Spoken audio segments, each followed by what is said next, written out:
J'ai une question pour vous et j'arrive dans la dernière inspiration. Qu'est-ce que la charité est en train de faire?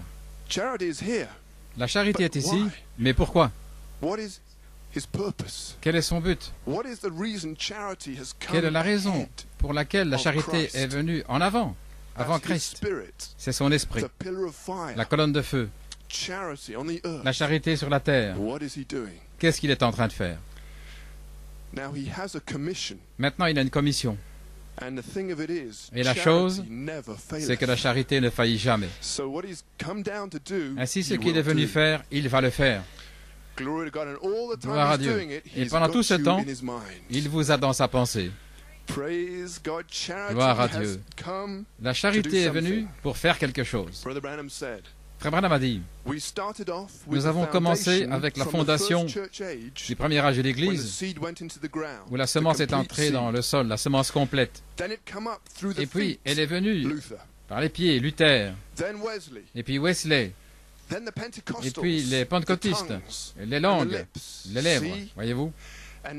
Et maintenant, c'est dans l'œil prophétique de Malachie 4.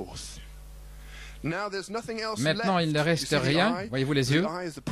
Les yeux, c'est le prophète, celui qui voit.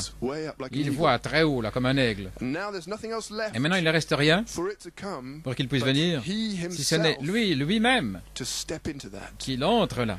Ce qui vient ensuite, c'est l'intelligence. Et nous n'avons pas d'intelligence par nous-mêmes, c'est la sienne. Voilà ce dont je veux parler. La charité, c'est Christ, notre intelligence. Il n'est pas venu pour justifier ou sanctifier ou donner des dons, bien qu'il fasse toutes ces choses. Mais la raison pour laquelle il est venu de notre jour, c'est pour être l'intelligence. La charité, Christ sur nous. Et il est venu pour vous. Maintenant, il n'a pas une faculté qui bouge au-delà des yeux. Est-ce correct? Les pieds bougent, les bras, tout bouge. Les yeux peuvent bouger, mais au-delà des yeux, il n'y a plus rien qui bouge. Ce qui vient ensuite, c'est l'intelligence, ce qui est Christ lui-même, qui contrôle tout le corps. Il n'y a pas de faculté qui bouge au-delà. Tout le reste bougeait. Comprenez-vous? La charité veut vous contrôler. Il vous veut à lui. Il veut avoir un tel contrôle complet de vous, au point où ce n'est plus vous, mais c'est Christ qui vit en vous. Ce ne sont plus vos pensées, mais Christ, la charité, pense à travers vous.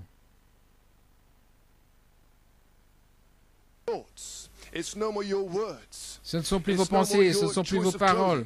Ce n'est plus vous qui choisissez vos vêtements, mais Christ, c'est celui qui se lève en vous pour manifester son caractère, pour choisir sa nature divine qui se reflète au travers de vous. Gloire à Dieu. La parole est dans l'épouse. Et la pensée de Christ, la charité, l'intelligence est ici. Et il sait ce qu'il veut qu'il soit fait avec la parole qui est en vous. Dieu a un appel pour vous. Il a un but dans votre vie. Et il sait quel est ce but. Gloire à Dieu. Vous avez peut-être une idée. Vous pouvez avoir une petite idée de ce que c'est. Mais Christ est celui qui connaît la plénitude de son but pour vous.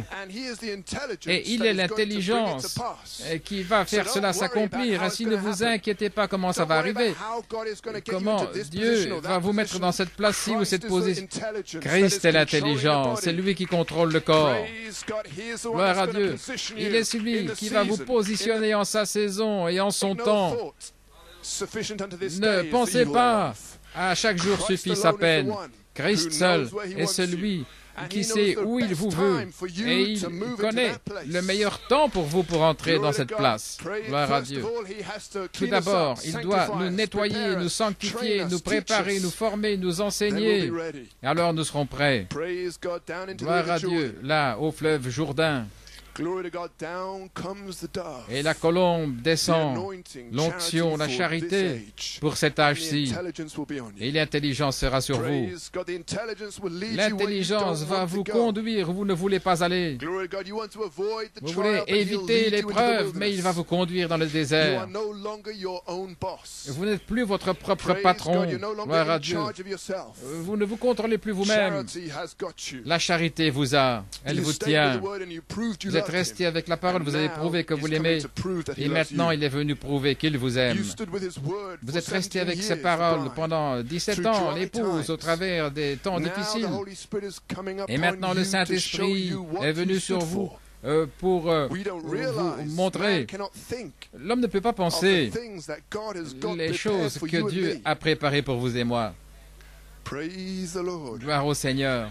Il vous amener dans une condition où vous aurez le ainsi dit le Seigneur, sinon vous restez tranquille. Quel reflet de Jésus-Christ. Vous n'allez pas parler avant qu'il vous ordonne de parler. Un petit mouvement de Dieu, un petit signe de la tête et vous allez le faire. Frère Branham m'a dit, comment allons-nous reconnaître que c'est un petit signe de Dieu? Il a dit, vous aurez toutes ces vertus en vous. Ces 7 vertus seront en vous. Et alors vous allez reconnaître quand Dieu fera un petit signe. Gloire à Dieu. Et alors 2000 démons ne pourront pas vous empêcher d'obéir à ce mouvement de Dieu. Vous allez obéir. Gloire à Dieu. L'intelligence aura le contrôle de vous et vous lui appartenez. Mon doigt pointe vers le ciel. C'est parce que ma tête a dit à mon doigt de pointer le ciel. Mon doigt a été créé pour glorifier Dieu. Il pointe vers celui qui l'a créé.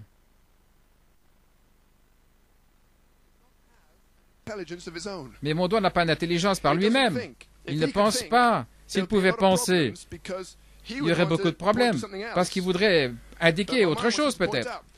Mais mon esprit lui dit de... Sinon, il y aurait une bataille. Et nous voulons que le doigt monte vers le haut. Maintenant, Christ veut vous contrôler. Comme moi, je contrôle mon doigt. Ou je contrôle mes jambes. Mon corps. La seule intelligence, c'est Christ. Ainsi, nous n'allons pas penser. Ne vous appuyez pas sur votre entendement. Attendez-vous au Seigneur. Et lorsque la tête entrera dans votre cœur, gloire à Dieu, quel temps ce sera. Chaque membre du corps va obéir à la tête. Tous soumis à Christ. En vivant, en marchant, en bougeant, une instrumentalité de Christ. Christ sur 2 pieds, un monument vivant, une idole en mouvement. Jésus-Christ, de retour sur la terre à nouveau, comme il l'était dans l'Église primitive. Gloire à Dieu. Cela sera. Alléluia. Gloire à Dieu. Tous les démons de l'enfer ne pourront pas l'arrêter. Oh, donnons une acclamation au Seigneur et disons merci Seigneur.